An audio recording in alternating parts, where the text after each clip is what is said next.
should know better than to crowd in one place.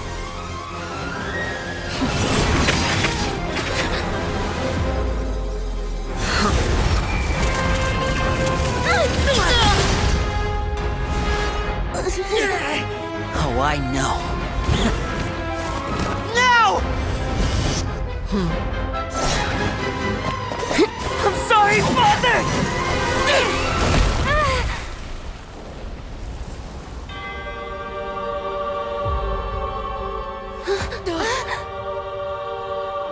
Sorry for what? This pitiful excuse for an attack.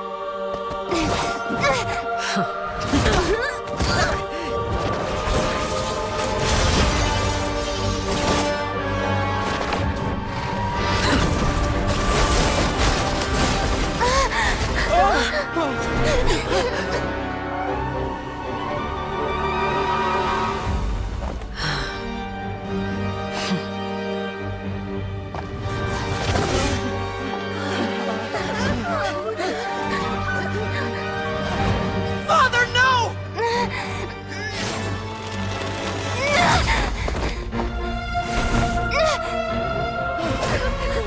Made it out, did you? You're stronger than I expected.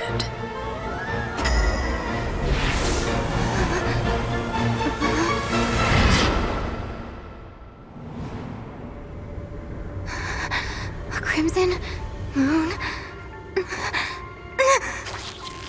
I can't move.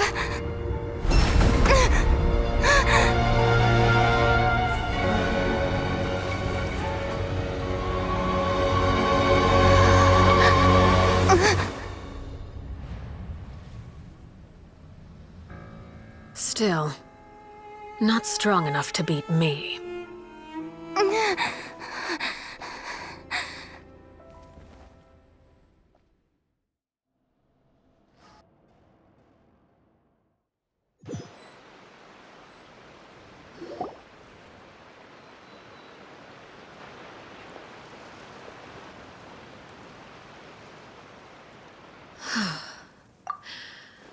I believe we can end things here.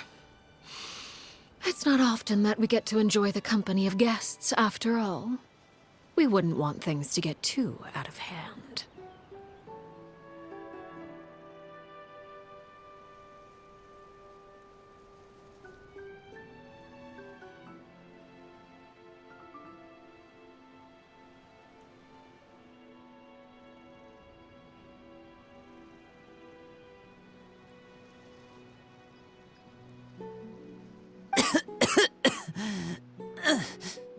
Brother, are you all right?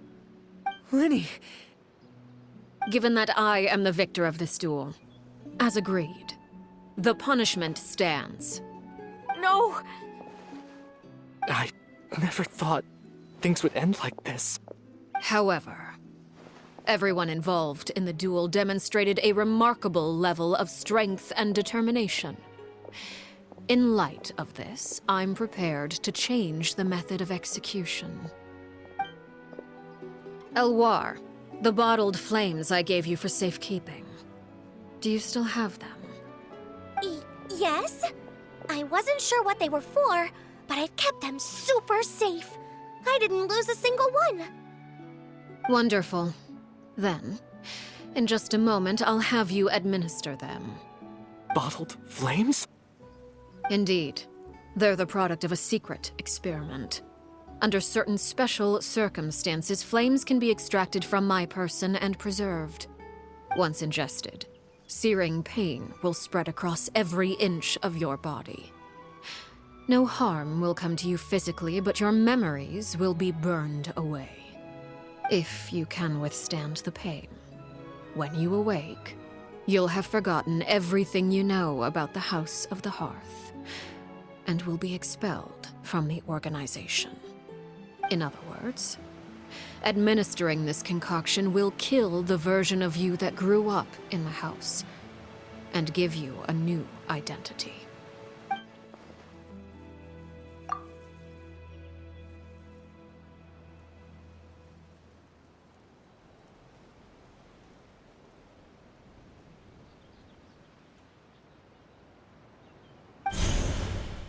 Memory is a mysterious thing indeed. Losing a portion of your memories will alter your sense of self.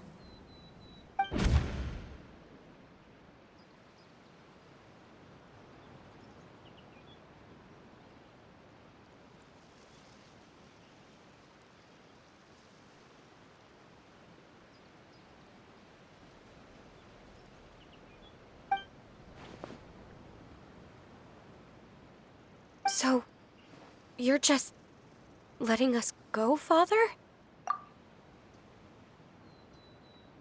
You misunderstand. Memories are extremely important. Once consumed by flame, the version of you standing before me will die, and our secrets will die with you. So no, I don't intend to just let you go, because the person who survives will be nothing but a stranger. Even so, I won't have to live in fear anymore. I'm sorry, Father. I'm sorry I let you down. But I really... Don't cry, Filial. You haven't left the house yet, so there are still rules to be followed, yes. Remember what I taught you. Anger makes you impulsive, sorrow causes you to waver. Don't let yourself be controlled by your emotions. Of course. I'll remember. Dry your tears, and go pursue the life you really want. Yes, Father. Chaplot, Foltz, Elwar. Take them back to Poisson. And bring Linny and the others as well. I prepared 3 extra vials of bottled flames. As for whether to take them, the choice is yours. Goodbye, children. The next time we meet, I will no longer be your father. Thank you for all you've done for the house. I hope you have bright futures ahead of you.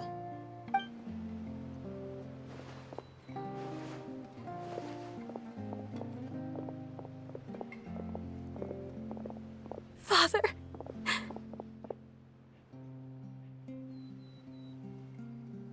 Let's go.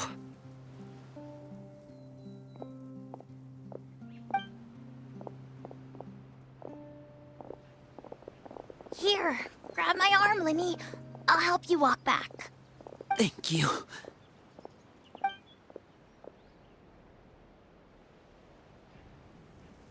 Clairvy.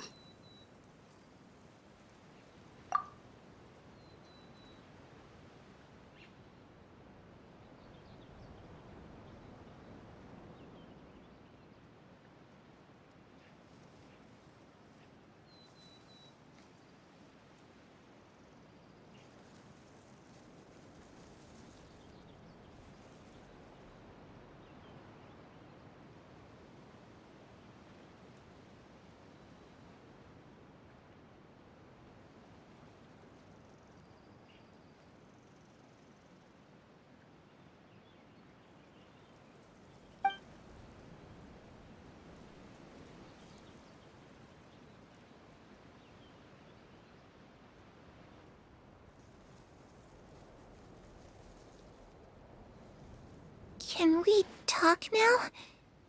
I've been waiting for a super long time. You really are Perry, aren't you? I haven't seen you in so long.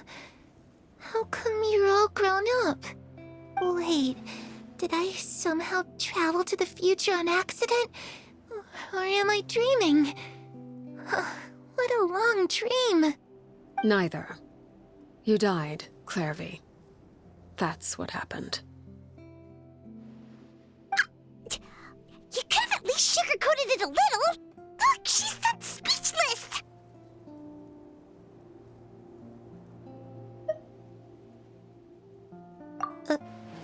Oh.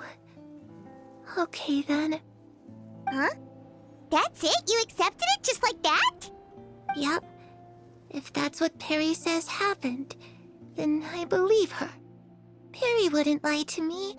Plus, I don't really need to know why I'm like this. I'm more curious about what happens in the future. If you're a harbinger now, Perry, that means Mother is gone, isn't she? Can you tell me about it? I want to know what happened to her. and to me. You never stopped trying to defy fate. At first, no one believed you. You could only vent your frustrations to the moon. In fact, you often sought comfort in the night sky. You wanted to see the aurora, so one night we promised each other we would go to Snezhnaya to see it together. Later on, you tried to run away, but you were brought back each time. Mother spared your life, but it wasn't out of kindness. Instead, she decided to make an example of you by slowly torturing you over time. That way, the other children would know what happens to traitors. Still, you never gave up. Mother hoped that through ruthless duel after ruthless duel, she would be able to crown an ultimate victor among the children she raised. But you called on everyone to unite, to fight to a draw in order to reduce casualties. Your efforts may have only delayed the inevitable, but still. You gave them hope. You tried everything you could think of, but every attempt ended in failure. Still, you never turned your sword on Crucibina, and you never turned it on me. On that gloomy day, you told me, "For the last 16 years of my life, I've done everything I can to fight for freedom. But now, I realize that the only freedom I truly possess is the freedom to choose to die." I never imagined I would say something like that. I must have been feeling really worn down. But somehow, I still think I understand. According to Mother's plan, only one of us was going to make it until the end. And I always hoped that person would be you. If I could do it all over again, I still don't think I would make a different choice. Even when I first met you, I knew you'd be able to do what I couldn't. Is that so? Even now, I'm not sure I truly understand what kind of freedom you were trying to pursue. But as the head of the House of the Hearth and as the children's father, I've tried to give them the most basic of freedoms. The freedom to choose their own fate. It's something I discussed with the Eudex of Fontaine. The children who want to leave the house will have their memories wiped clean of all secrets pertaining to the organization. In return, they will be allowed to live a normal life in Fontaine without being prosecuted for their past. Of course, I won't simply hand freedom to them on a silver platter. They have to fight for it and prove themselves worthy of it. Only freedom that is earned has true value. That's more than enough. That's exactly the kind of life I was fighting for. You know, Perry, I think you're a pretty amazing king, and a really great father, too. I'm really happy that you're the one who took over the house. I guess I do have one regret, though. I still haven't seen the outside world. Well, it just so happens that our dear guests over here have been to many nations and traveled to countless places. Perhaps they would be willing to tell you what the outside world is like. Really? Of course! We've traveled all over the place. We've got so many stories, we could probably talk your ears off for 3 days straight!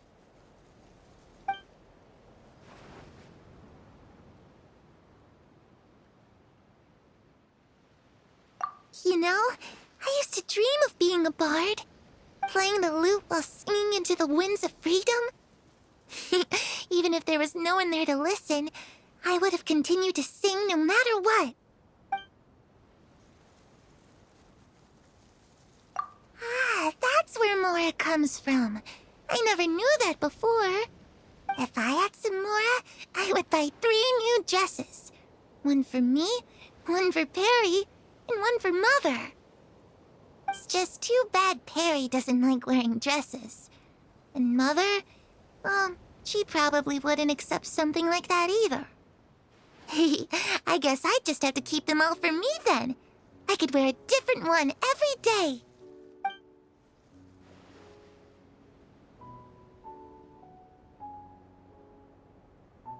Those yokai you mentioned, what do they look like? I once saw a drawing of this one guy with horns on his head and a super scary face.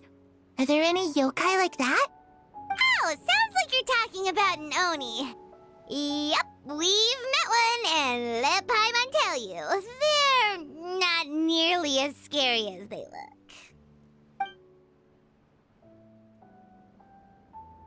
I was always too afraid to skip Mother's fighting lessons. But at the academia, I bet you could do all sorts of secret things in class. Things that have nothing to do with studying. I'm just kidding. Being able to study whatever you want without having to fear for your life actually sounds pretty great.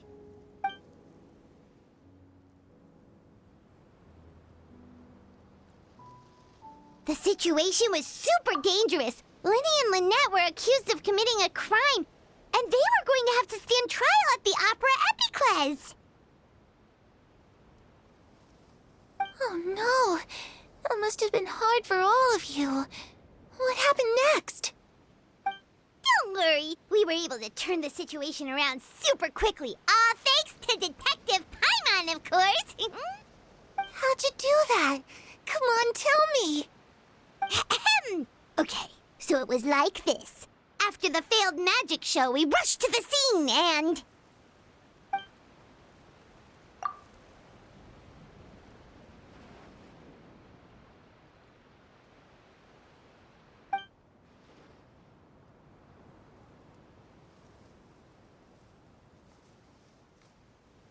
Shadows don't have the capacity to learn or grow.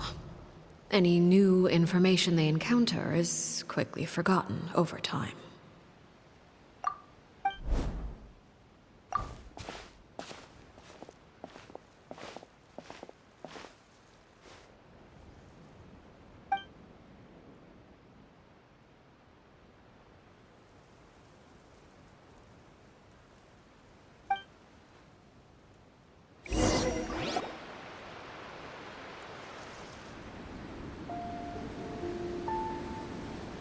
Clairvy, you've worked tirelessly from the shadows to overthrow the House of the Hearth. Now, by my authority as the Knave, I shall announce how this matter ends. You are hereby expelled from the House of the Hearth. You are no longer tied to this place, nor are you bound by its rules. You're saying that I can finally leave? I get to experience the outside world as well? Oh, I almost forgot. There's no getting older for me. Still, seeing who you grew up to be makes me really happy, Paraware. Take care of yourself. Goodbye. May we meet again someday.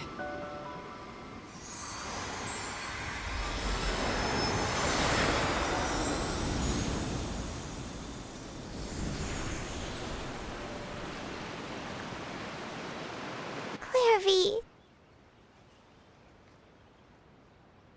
She left so soon. Paimon didn't even get to finish her story. I also have certain sentiments left unsaid. I wanted to tell her that the aurora I saw in Snezhnaya was just as beautiful as the ones in the pictures. But a shadow's memories reset at dawn.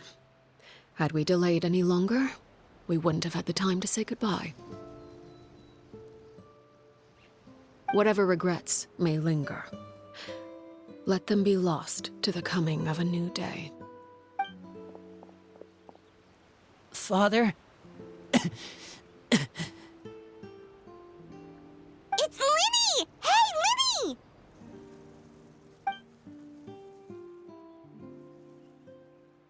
What is he doing back here? Let's go check it out.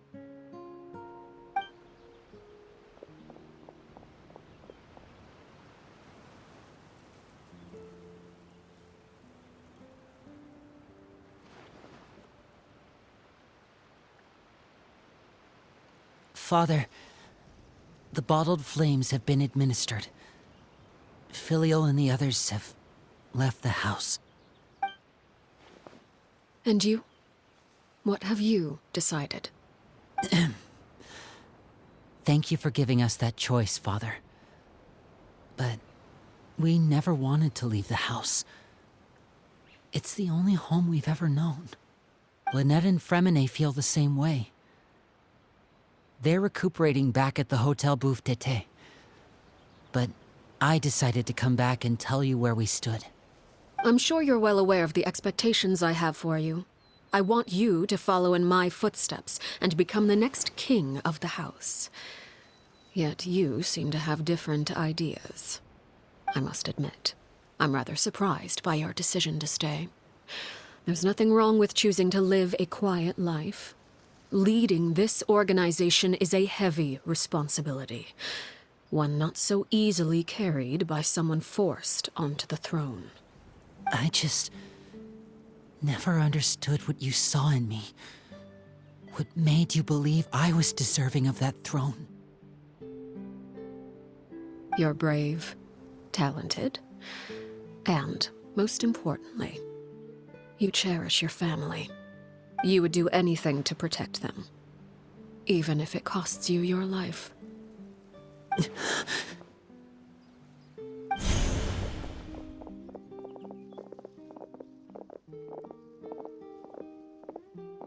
Speaking up back there was so brave of you, Linny. It's all thanks to you that we were able to convince Father to back down. You're a hero, Linny. Hero. Father is the real hero. Had Father gone all out during the duel, there's no way I would have walked away with my life. She must have had it all planned from the beginning, from the very moment she suggested a duel. I'm not deserving of that title. I'm not strong enough or smart enough. You're wrong. In my opinion, all you need to be deserving of the throne is conviction and the necessary strength to act on it. We may have different ideas of what it means to be a family, but you can hardly be said to lack conviction. What you truly lack is strength. For someone of your talent, though, that's something that will come with time.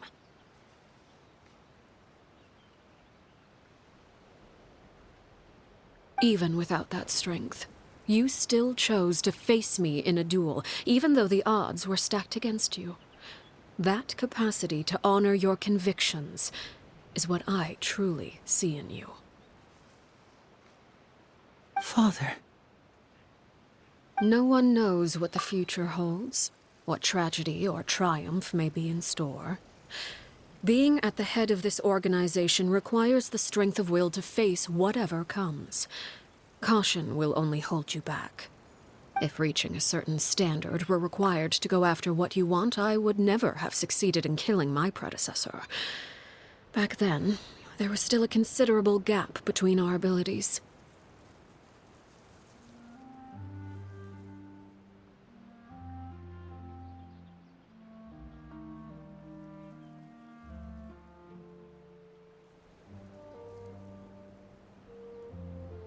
Strength may decide the ultimate victor, but those who let a lack of strength dictate their decisions or undermine their convictions will never be worthy of the throne.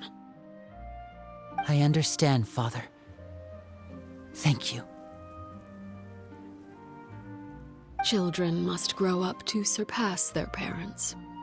Only then can a family continue to flourish. The road ahead is not an easy one. So I'll ask you one last time. Are you certain you want to stay? You've done so much for me, Father, and that kindness must be repaid. Plus, with Project Stuja at hand, there are many dangers ahead, and I, for one, don't intend to back down. Protecting my family at all costs, that's my conviction. Then you're welcome to stay. As for Project Stuja, you need not be too concerned. If those cowardly businessmen and heartless dignitaries try to take us down, I'm prepared to teach them a lesson. Having members who longed for the light was our organization's last weakness. With those members no longer among our ranks, the House of the Hearth is like a spider hiding in the shadows. We need only wait for our prey to come to us. At present, Our imperative is to use their plan to our advantage. In doing so, a crimson moon shall rise amid the frigid blizzards of winter. No demonstration of loyalty shall go unrewarded, and no sacrifice shall be in vain. As for the two of you, whether we meet again as friend or foe, I'll remember the camaraderie we shared in this moment. No matter how arduous the journey ahead, I hope we both reach our desired destination.